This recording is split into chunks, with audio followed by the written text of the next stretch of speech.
What Joe Did. Text and images by Charles R. Smith, Jr. Genre.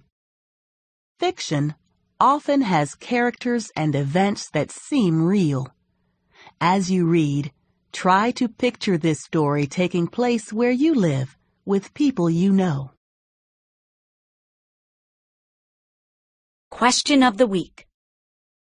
How can we learn to appreciate the talents of others?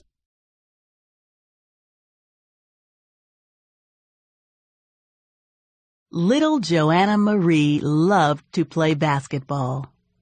She especially loved the sound the ball made as it fell through the net. She would practice every day, touching the backboard as often as she could. Since Joanna's parents had no idea how high a basketball rim should be, they hung it on the side of their roof, which was a whopping 16 feet high. Joanna saw rims on TV and figured they looked about the same height as her own. She had no idea they were only 10 feet high. Joanna also didn't realize that most people couldn't jump up and touch the backboard because she hadn't ever played with anyone else. But her parents marveled at how high she jumped and how she could run up to the backboard with the ball and lay it up and in. Her father was especially proud because he couldn't even touch the bottom of the net, not even with the help of a broom. Let's think about: what do you know about basketball that makes you think that Joe will be a really good player? Background knowledge. One day, Joanna, her hair bundled up under her baseball cap, was dribbling her basketball on the way to the store to get some sugar for her mother.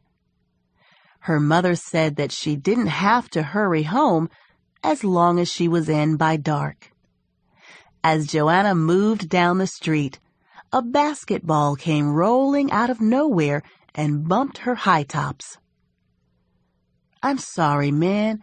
I didn't mean to hit you with the ball like that," said a young boy dressed in sneakers, shorts, and a Bulls tank top as he picked up the ball. "Oh, that's okay. I wasn't even paying attention," Joanna said. "Hey, we need one more to play a game. You in?" he asked her. "Sure, why not?" she responded. As Joanna approached the other boys, she remembered that she had her hat on. "They probably think I'm a boy," she thought. "Might as well enjoy the ride." The boys picked teams, and since Joanna was smaller than everyone else, she got picked last. It didn't bother her, though, because she had never played with anyone before and was just happy to be there. "Hey, kid, what's your name?" asked a freckle-faced kid with red hair. Joe. My name is Joe," Joanna said nervously. "All right, Joe. You pick up TJ over there, see? Make sure he doesn't score a basket. He can jump pretty high, you know." Let's think about: what do you think the boys expect from Joe? Inferring. Joe moved around, not really touching the ball at first, just trying to get a feel for playing with other people. She had never even passed the ball or received a pass herself. Playing with others took getting used to, but in no time she was passing the ball. The only thing that puzzled her was why the hoop was so low. Even though the boys passed the ball around a lot, TJ didn't really touch it much, and when he didn't take a shot. Finally, he was wide open for a jump shot when Joe came out of nowhere, jumped high into the air, and swatted his shot into the next court. Let's think about. The sequence of events are important to understanding the conflict between TJ and Joe. How will TJ react to Joe's blocking his shot? Story structure.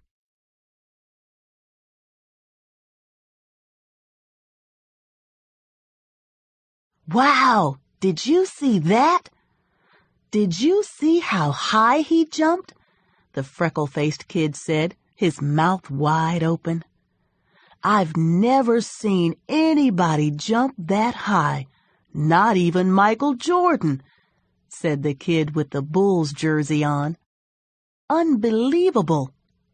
Where'd you learn to do that? Oh my goodness! Poor TJ. Hey, I got fouled, and besides, it wasn't that high, said TJ, but his face was so red that he couldn't hide his embarrassment. It's just something I picked up. I practice a lot with my dad, Joe added, surprised at how big a deal the boys made of her block. Man, you must have some dad, one of the boys said. The game continued, and Joe was passed the ball more often. Her teammates encouraged her to shoot more, and when she did, they were amazed how the ball arced in the air like a rainbow before falling straight through the hoop without touching the rim. As the game progressed, Joe felt hot, but she knew she couldn't take her hat off or else she'd be found out. Whenever a boy got the ball and Joe came over to play defense, he quickly passed the ball away. Joe blocked a few more shots, which created more oohs and ahs, and one of the boys on her team asked her if she could dunk the ball. Dunk? What's that? Joe asked. This was a word she had never heard before. Let's think about. Why are the other players passing the ball to Joe now? Story structure.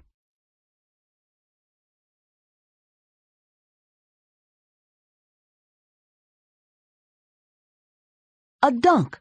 You know, a slam, a jam, to throw it down. You jump up and put the ball in the rim while holding on to it. Oh, that, she said, trying to hide the fact that she had never heard of it before. See, what you do is you dribble the ball, jump up, and put the ball in the rim with your hand, said a kid with a Lakers jersey on, trying to demonstrate on the ground as best he could. You guys, can we finish this game? It's getting dark, and my mom wants me home soon, TJ said, still upset that Joe was getting all the attention and that his shot was blocked. Hold your horses, TJ, said the freckle-faced kid. I want to see Joe dunk.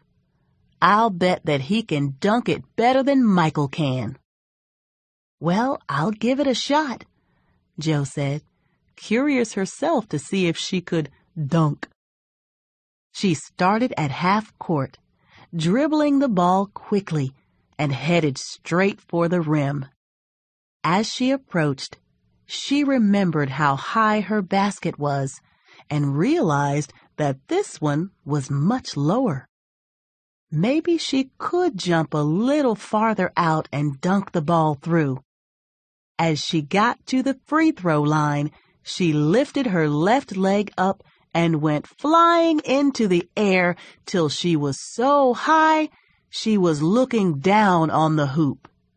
Now, all she had to do was put the ball in the rim with both hands. Let's think about.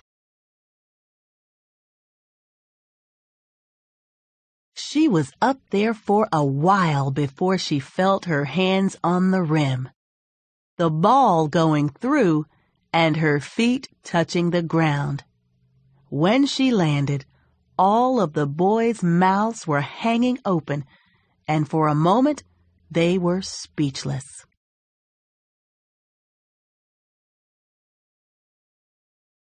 Then, no way. It can't be. Am I seeing right? That's impossible. How did she? As the boys stared at her, Joe looked down at the ground and saw her hat lying there. She froze.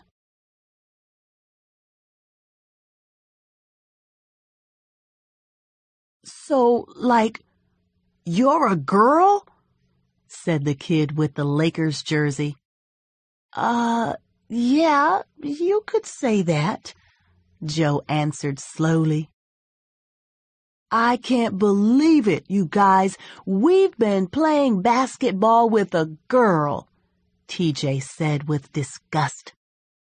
Hey, she may be a girl, but I'd play on her team anytime. The kid with the Bulls jersey approached Joe and gave her a high five. After that, they congratulated Joe and introduced themselves. They even came up with a nickname for her, Jumpin' Joe. In the end, TJ walked up to her and apologized. Sorry, Joe, he whispered. I just never played against a girl before, especially a girl as good as you. I've never seen anyone who can jump like that. You should come and play with us again sometime. But next time, leave the hat at home. Let's think about, why do you think players give each other nicknames? What does this tell you about how the boys feel about Joe? Questioning.